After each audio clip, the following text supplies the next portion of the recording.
Good morning, good afternoon, good evening. Uh,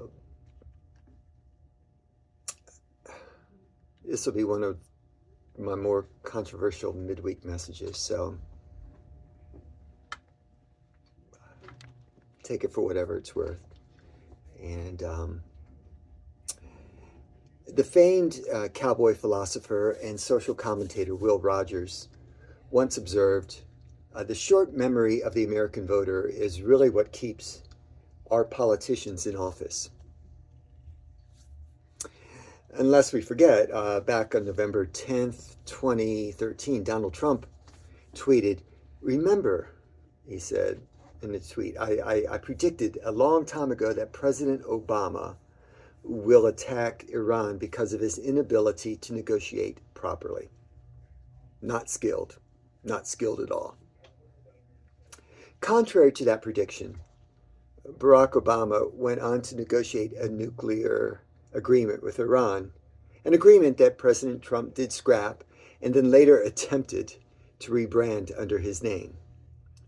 And so we find ourselves in yet another Middle East conflict. Since returning to office, the America First, the peace president, has attacked Minneapolis, Chicago, LA, Washington, D.C., Iran, Venezuela, Nigeria, Somalia, Yemen, Syria, Iraq, and civilian boats in the waters around Latin America. Like the previous attacks, within hours of the strike on Iran, talking points were offering various weak justifications that were then being distributed among the MAGA influencers for mindless parroting on the various social media channels.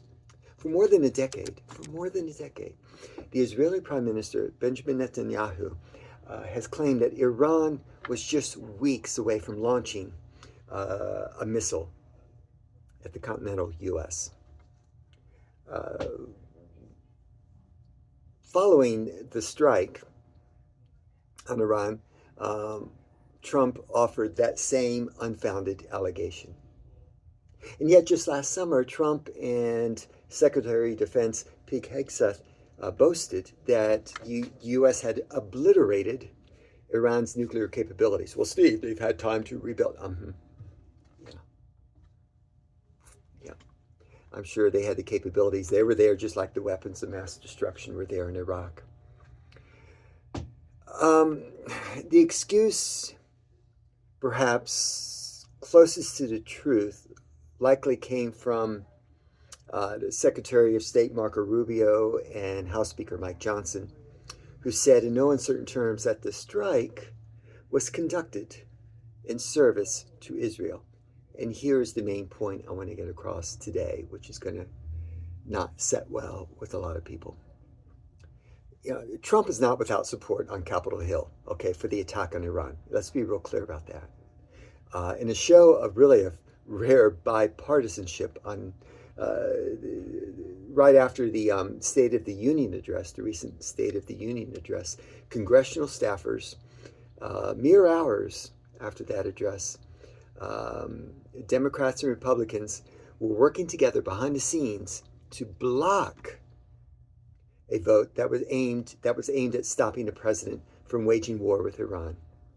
For their part, Senate Minority Leader Chuck Schumer and House Minority Leader Hakeem Jeffries spent the last few weeks really tamping down Democratic calls for congressional action against Trump's increasing appetite for an Iranian conflict.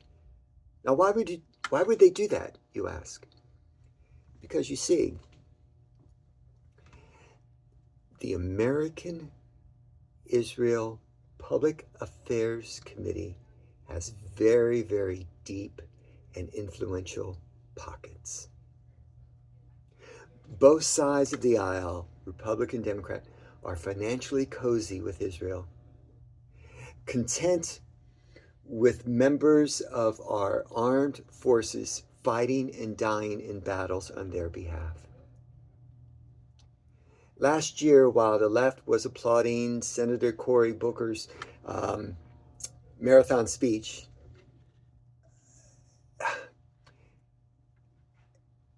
he was courting at the same time,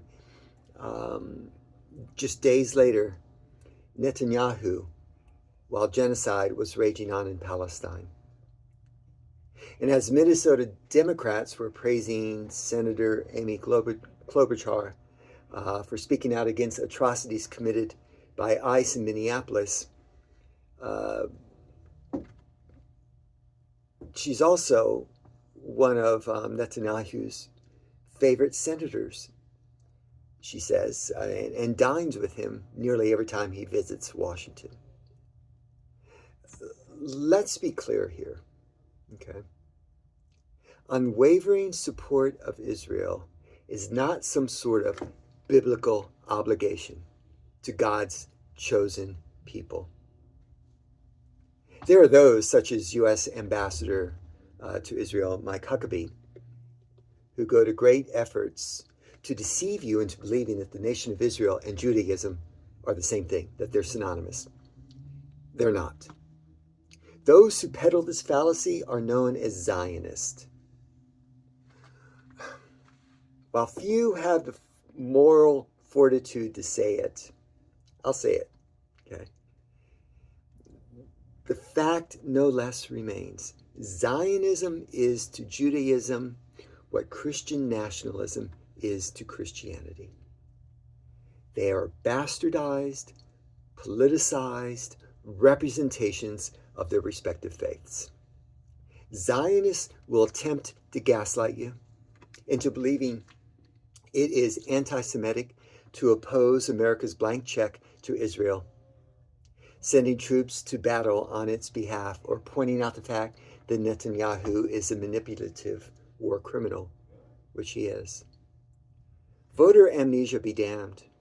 It's important to remember that in the autumn of last year, okay, while average Americans like you and I were the collateral damage of a government shutdown and federal workers were standing in line at food banks, Israel was still receiving uninterrupted funding from the United States.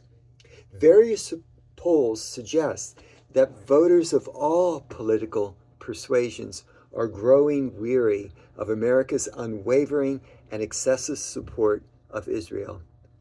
Yet the only thing politicians in Washington seem to work together on is ensuring that Israelis are assured safety and access to outstanding health care and affordable education. Absolutely. We all should have that. But when it comes to providing the same for Americans, however, bipartisanship is a non-starter. We ain't seeing it. Meanwhile, as our troops are sent to the front lines, there is not a single state in the U.S. where a 40-hour minimum wage work week is enough to afford a 2-bedroom apartment. Don't be confused. The conflict in Iran is not about peace or security. It's about Israel padding political pocketbooks in our country as expensive midterms draw near this November. Take care. God bless you. Love you.